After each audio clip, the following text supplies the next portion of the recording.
अस्सलाम वालेकुम viewers, Afzal Bhatt Islam state and DX के पैनल से एक नई वीडियो एक नई अपडेट के साथ प्लॉट्स के हवाले से हम बात करते हैं कि जैसे जैसे टाइम गुजर रहा है, जैसे जैसे मार्केट के अंदर अप्स एंड डाउन्स आ रहे हैं, तो जो ये 125 गज़ का आपको प्लॉट 1 करोड़ या फिर 1 करोड़ 20 लाख 80 लाख तक यानी कि इस एक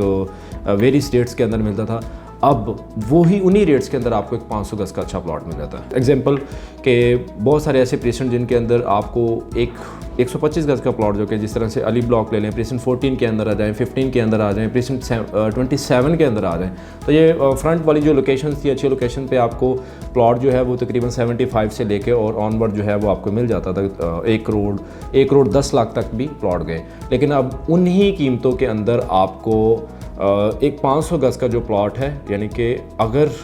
पहले वो 1 करोड़ 20 लाख का मिलता था तो तकरीबन आपको 55 लाख के अंदर आपको 500 गज़ का, और वो भी बिल्कुल ऑन ग्राउंड प्लॉट, ना कि फाइल नहीं, ऑन ग्राउंड प्लॉट आप उसको जाके विज़िट भी कर सकते हैं, तो इतने में आपको प्लॉट जो है वो मिल जाता है। तो ये बहुत ही अच्छा और कमाल का टाइम है। अब इसी तरीके से अगर हम 250 गज़ की बात करते हैं तो 250 गज़ में भी जो प्लॉट 1 करोड़ 90 लाख तक, उसकी एग्जांपल पेशेंट 1 के अंदर चले जाते हैं, पेशेंट 6 के अंदर चले जाते हैं,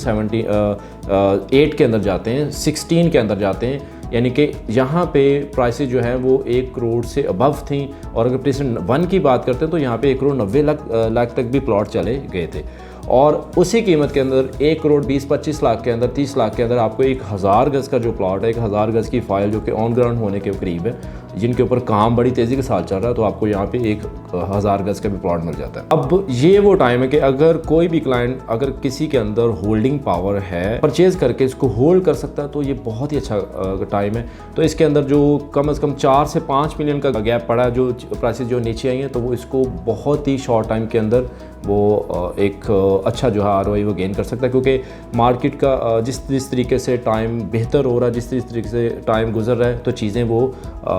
पॉजिटिव जो है वो होती जा रही हैं, चीज़ें मैच्योर होती जा रही हैं, और प्रॉपर्टी जैसी भी हो वो टाइम के साथ साथ जो है वो अपनी प्राइसेस जो है वो बढ़ाती है, ना कि कम करती है। क्योंकि पहले एक चीज़ चल रही थी कि प्राइसेस जो है जी वो बहुत नीचे आ गई हैं। हर बंदा कहता था जब हम लेने जाते हैं तो जो हमें बहुत ही महंगा प्लॉट मिलता है, जब बेचने जाते हैं तो बहुत ही सस्ता प्लॉट मिलता था। ठीक है, उनकी बात बिल्कुल ठीक है, और ये डिपेंड करता है आपका कोई भी सेल्स एग्जीक्यूटिव बंदा या कोई एजेंट बंदा जो आपको आपकी इन्वेस्टमेंट करवा रहा है, तो मेन जो बात होती है वो उसी के ऊपर होती है कि वो आपको किस तरीके की चीज़, कौन सी लोकेशन या फिर किस कैटेगरी की चीज़ और किस ड्यूरेशन के अंदर आपको, किस टाइम के अंदर वो आपको जो है वो बाय करके दे रहा है, और ये डिपेंड उस वक़्त करता है। और बहुत सारे लोग हैं, उनको जब चीज़ें महंगी दिला दी जाती हैं, तो जब वो सस्ती की तरफ जाते हैं, उनको बेचने की तरफ जाते हैं, तो वो सस्ते में जाते हैं, तो फिर बहुत ज़्यादा वो एजेंट के लिए भी, और मेन चीज़ जो जिसने बाइंग की होती है उसके लिए बहुत तगड़ा टफ टाइम होता है। और अगर उसके अंदर होल्डिंग पावर ना हो, बहुत सारी चीज़ों की वजह से होल्डिंग पावर जो है वो कम हो जाती है, तो उसको वही चीज़ जो है वो माइनस से माइनस कीमत में बेचने को मिलती है। तो ज़ाहिर सी बात है फिर उसका जो ये पॉइंट ऑफ व्यू है तो ये बहुत बेहतरीन है। तो इसके लिए जब भी आप प्रॉपर्टी ख़रीदना चाहते हैं या फिर इसके अंदर कोई एक हैंडसम इन्वेस्टमेंट करना चाहते हैं, तो कोई ऐसे बंदे का, ऐसे आर्बिट्रेटर का, ऐसे एडवाइज़र का आप इंतखाब करें जो कि आपको एक अप्स एंड डाउन्स में आपके साथ खड़ा रहे, और आपकी जो भी अमाउंट है कम से कम उसके अंदर एक आपको ROI जो है वो गेन करवा के दे सके। इसके अलावा कोई भी किसी की क्यूरी हो इन्वेस्टमेंट के हवाले से या फिर सेल परचेज़ के हवाले से या फिर कंस्ट्रक्शन के हवाले से, तो वो हमारे दिए गए नंबर पे कोऑर्डिनेशन कर सकते हैं। Thank you.